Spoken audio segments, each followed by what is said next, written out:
Hello everyone, SHARPY অন্য এটি নতুন ভিডিঅ'লৈ তোমালোক সকলোকে স্বাগতম। আশা কৰো তোমালোকৰ খবৰ খুব বেছি ভাল আৰু তোমালোকে পঢ়া শুনাটো খুব ভালদৰে মনোযোগ দিছা আৰু লগতে আমাৰ ভিডিঅ'বিলাকো খুব মনোযোগেৰে চাইছা। এবাৰ আমি তোমালোকলৈ লৈ আহিছো অন্য এটি নতুন ভিডিঅ' আৰু এইবাৰৰ এই ভিডিঅ'টোত আমি আলোচনা কৰিম তোমালোকৰ চেপ্টাৰ নাম্বাৰ 8 ত্ৰিকোণমিতিৰ পৰিচয়। এতিয়া এই ত্ৰিকোণমিতি বুলি যে কলো, ত্ৰিকোণমিতি মানে কি জানানে তোমালোকে? ত্ৰিকোণমিতি শব্দটো তোমালোকে নতুনকৈ শুনা শব্দটো নহয়। ত্ৰিকোণমিতি শব্দটো তোমালোকে ক্লাছ 6, 7, 8, 9 তো শুনি আহিছা। এতিয়া মই প্ৰথমতে কৈ লওঁ এই ত্ৰিকোণমিতি শব্দটো ক'ৰ পৰা আহিছে। এই ত্ৰিকোণমিতি শব্দটো গ্ৰীক ভাষাৰ ত্ৰিগনমেট্ৰন শব্দটোৰ পৰা আহিছে। এতিয়া যদি মই তোমালোকক সুধো এই ত্ৰিগনমেট্ৰন মানেনো কি তোমালোকে বাৰু জানিবানে? নাজানা? মই কৈ আছো শুনা। চোৱা, এই ত্ৰিগনমেট্ৰন শব্দটোৰ এই ত্ৰি মানে হৈছে তিনিটা আৰু এই গণ মানে হৈছে বাহু আৰু মেট্ৰন মানে হৈছে জোখমাখ। অৰ্থাৎ ত্ৰিগনমেট্ৰন মানে হৈছে তিনিটা বাহুৰ জোখমাখ। এতিয়া কোৱাচোন তিনিটা বাহু কাৰ থাকে? তোমালোকে কোৱা তিনিটা বাহু কাৰ থাকে? তিনিটা বাহু ত্ৰিভুজৰ থাকে। অৰ্থাৎ ত্ৰিগনমেট্ৰন বা ত্ৰিকোণমিতি মানে হৈছে ত্ৰিভুজৰ তিনিটা বাহুৰ জোখমাখ। অৰ্থাৎ আমি এই ত্ৰিকোণমিতি পাঠটোত কি আলোচনা কৰিম? এটা ত্ৰিভুজৰ তিনিটা বাহুৰ জোখমাখৰ বিষয়ে আলোচনা কৰিম, বা আমি এই ত্ৰিকোণমিতি পাঠটোত কাৰ বিষয়ে আলোচনা কৰিম? ত্ৰিভুজৰ জোখমাখৰ বিষয়ে আলোচনা কৰিম। কিন্তু ৰবা, আলোচনা কৰিম, কিন্তু তাৰ আগতে আমি বাস্তৱ জীৱনতনো ত্ৰিকোণমিতি কেনেকৈ ব্যৱহাৰ কৰো, ই আমাৰ কাৰণে কিমান উপযোগী তাৰ বিষয়ে আমি আলোচনা কৰি লওঁ। আমি পাঠটো আৰম্ভ কৰাৰ আগতে প্ৰথমে এপাক ফুৰি আহো বলা। বোলে অকলে যাবনে ছাৰ? নাই নহয়, মই ফুৰিবলৈ যাম, লগতে তোমালোককো ফুৰাবলৈ লৈ যাম। বোলে ক'ত ফুৰিবলৈ যাব? ৰবা কৈ আছো শুনা, ধৈৰ্যটো ধৰা। আমি আজি যাওঁ প্ৰথমে দিল্লীৰ কুতুব মিনাৰ চাবলৈ। তেনেহলে ব'লা আমি সকলোৱে ক'ত যাওঁ? কুতুব মিনাৰ চাবলৈ। এতিয়া এই কুতুব মিনাৰ চোৱাচোন, ই কিমান বেছি ওখ। এতিয়া মই যদি তোমালোকক সুধো, বোলে কোৱাচোন এই কুতুব মিনাৰটো কিমান ওখ? তোমালোকে বাৰু উত্তৰটো দিব পাৰিবানে? তোমালোকে যদি কোৱা বোলে নোৱাৰো ছাৰ, আপুনিয়ে দি দিয়কচোন উত্তৰটো। ঠিক আছে, মই উত্তৰটো কেনেকৈ দিম শুনা। আমি যদি ত্ৰিকোণমিতি জানো বা আমি ত্ৰিকোণমিতিৰ ব্যৱহাৰৰ বিষয়ে যদি জানো, তেনেহলে আমি এই ডোখৰত ৰখিয়ে সেই কুতুব মিনাৰটো কিমান বেছি ওখ তাক আমি উলিয়াই দিব পাৰিম। আচৰিত হৈছা? নাই, আচৰিত নহবা। তাৰ কাৰণে আমি কি জানিব লাগিব? তাৰ কাৰণেই আমি জানিব লাগিব এই ত্ৰিকোণমিতি। এইবাৰ মই ক'ত ৰৈ আছো চোৱা, মই অফিচৰ পৰা ওলাই আহি আমাৰ ছাদত ৰখি আছো হা। আমাৰ অফিচৰ চাৰিওফালৰ পৰিৱেশটো চোৱাচোন কিমান বেছি ধুনীয়া। কাষতে এখন নদী আছে, নদীখনেদি ধুনীয়া ধুনীয়া জাহাজবিলাক চলি থাকে। এতিয়া সেই জাহাজখনলৈ মন কৰাচোন তোমালোকে।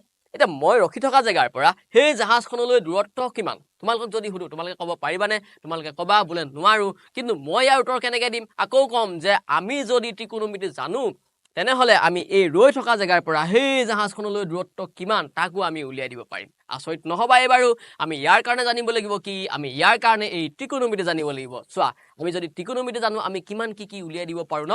এতিয়া তোমালোকে সেই কাৰণে জানিব লাগিব ত্ৰিকোণমিতি আৰু আমাৰ সৈতে চাই থকা এই ত্ৰিকোণমিতি পাঠটো। এইখিনিলৈকে আমি বাস্তৱ জীৱনত কৰা ত্ৰিকোণমিতিৰ প্ৰয়োগৰ বিষয়ে এটা থুলমূল ধাৰণাহে তোমালোকক দিলো। ইয়াৰ উপৰিও আজিকালি বিজ্ঞান প্ৰযুক্তিৰ বিভিন্ন উন্নতমানৰ যন্ত্ৰপাতিবিলাক এই ত্ৰিকোণমিতিক ধাৰণাৰ ওপৰতে প্ৰতিষ্ঠিত হৈ আছে। ইয়াৰ পাছৰ পাঠটি অৰ্থাৎ তোমালোকৰ চেপ্টাৰ নাম্বাৰ 9 এই ত্ৰিকোণমিতিৰ কিছুমান প্ৰয়োগ, এই পাঠটিত আমি ত্ৰিকোণমিতিক বাস্তৱ জীৱনত কৰা ব্যৱহাৰৰ বিষয়ে বিতংভাৱে আলোচনা কৰিম। গতিকে এই টপিকটো আমি ইমানতে সামৰিছো আৰু ইয়াৰ পিছত আমি এই তোমালোকৰ এই পাঠটিৰ ভিতৰলৈ সোমাই যাওঁ।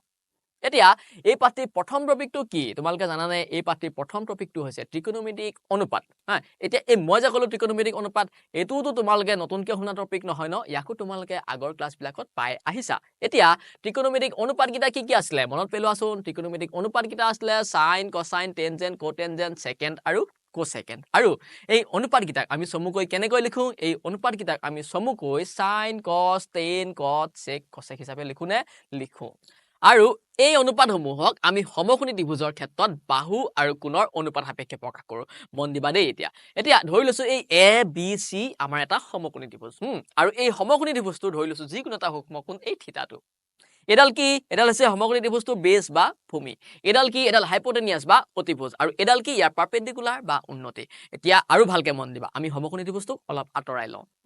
এতিয়া এই সমকোণী ত্ৰিভুজটোৰ যিকোনো এটা সূক্ষ্মকোণ এই থিতাৰ সাপেক্ষে সাইন থিতা কিমান জানানে? সাইন থিতা হ'ব p/h, কস থিতা হ'ব b/h, আৰু টেন থিতা কিমান হ'ব জানানে? টেন থিতা হ'ব p/b।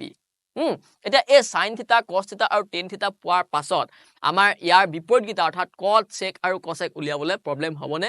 নহয়। কাৰণ সাইন থিতা যদি p/h হয়, কোসেক থিতা কিমান হ'ব? কোসেক থিতা হ'ব h/p। কাৰণ সাইন থিতাৰ বিপৰীত কি হয়? কোসেক থিতা ন।